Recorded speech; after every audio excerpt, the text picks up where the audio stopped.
Bonjour à tous, aujourd'hui on va voir comment on fait pour afficher les touches sur lesquelles nous sommes en train d'appuyer sur OBS. Ça peut notamment être utile quand on fait du gaming. Donc pour ce faire, il va falloir aller installer le fichier que j'ai mis dans la description. Donc le lien, le voici, c'est ce lien-là, mais comme je vous dis, ça va être dans la description. Ce qu'il va falloir faire maintenant, c'est prendre le fichier en question. Il va falloir faire clic droit, extraire les fichiers. On va cliquer sur OK. Donc là, maintenant qu'on a un dossier qui se nomme Noboard Rewrite, avec le nom de la version, on va pouvoir l'ouvrir. On va pouvoir lancer noboard.exe. Donc comme vous pouvez voir, on dirait qu'il n'y a rien pour le moment. Effectivement, il n'y a rien. Il va falloir faire clic droit, Load Keyboard. Il va falloir cliquer sur Catégorie. Et là, on va pouvoir choisir le type de clavier que l'on veut. Donc là, par exemple, on peut pouvoir les tester un par un. Comme vous pouvez voir, on a toutes sortes de claviers juste ici. Moi, je trouve que celui-là, il est quand même plutôt sympathique, mais comme je vous dis, il y en a beaucoup. Il y en a même qu'on va pouvoir télécharger. Donc, moi, par exemple, celui-là, il me plaît. Donc là, je vais cliquer sur Close. Et comme vous pouvez voir, ça ressemble un peu à rien à première vue. Mais on va pouvoir faire Start Editing. Et là, on va pouvoir, par exemple, modifier les touches. On va pouvoir les déplacer si on veut. Donc, moi, je ne vais pas modifier les touches parce que je trouve ça correct comme ça. Donc là, on va pouvoir encore là sauvegarder le style de notre clavier, sauvegarder la définition, je sais pas à quoi ça sert ça. Mais bon, le principal étant qu'on a le clavier juste ici qui affiche les touches sur lesquelles nous sommes en train d'appuyer. Par exemple, là, si j'appuie sur une touche, je fais du gaming, comme ça, on va pouvoir voir les touches sur lesquelles je suis en train d'appuyer.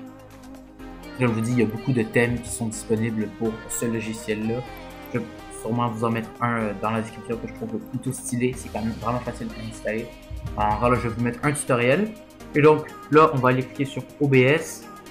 Donc là, il va falloir cliquer sur pour ajouter une nouvelle source. On va cliquer sur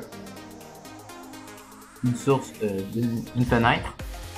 OK. Et là, comme vous pouvez voir, on aura la fenêtre de Noboard qui va apparaître juste ici. On va décocher, capturer le curseur. On va cliquer sur OK. Et donc là, ce qu'il va falloir faire maintenant, c'est faire clic droit dans les filtres. On va ajouter un nouveau filtre. Color Key, les deux couleurs en français peut-être. Et là, il va falloir faire Custom Color ou couleur personnalisée. On va la sélectionner. Sélectionner cette couleur, on va faire OK. On va pouvoir s'enlever la couleur et là, on va pouvoir ajuster comme ça. Comme vous pouvez voir là, on peut voir les touches sur lesquelles je suis en train d'appuyer sur l'écran et je vais pouvoir déplacer ça sur ma scène. Par exemple, je vais mettre ça en bas de l'écran et là, par exemple, là, je ne fais pas grand chose de gaming, mais vous pouvez voir, par exemple, que je vais créer un enregistrement.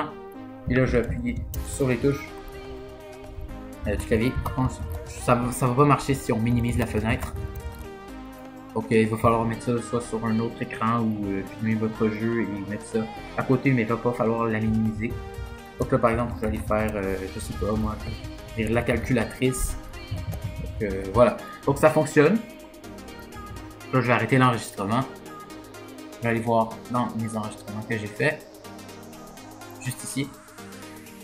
Comme vous pouvez voir, on aura justement une petite interface avec notre clavier. Je pense que ça avec VLC. Donc, comme vous pouvez voir, j'ai l'enregistrement de ma vidéo que j'ai faite sur OBS. Et comme vous pouvez voir, là, dans ma vidéo, j'ai minimisé justement le logiciel, ce qui faisait qu'on ne voyait plus quand j'appuie sur des touches.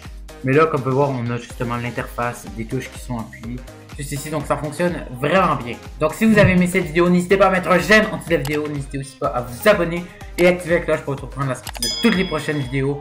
Sur ce, c'était JM et moi je vous dis à la prochaine.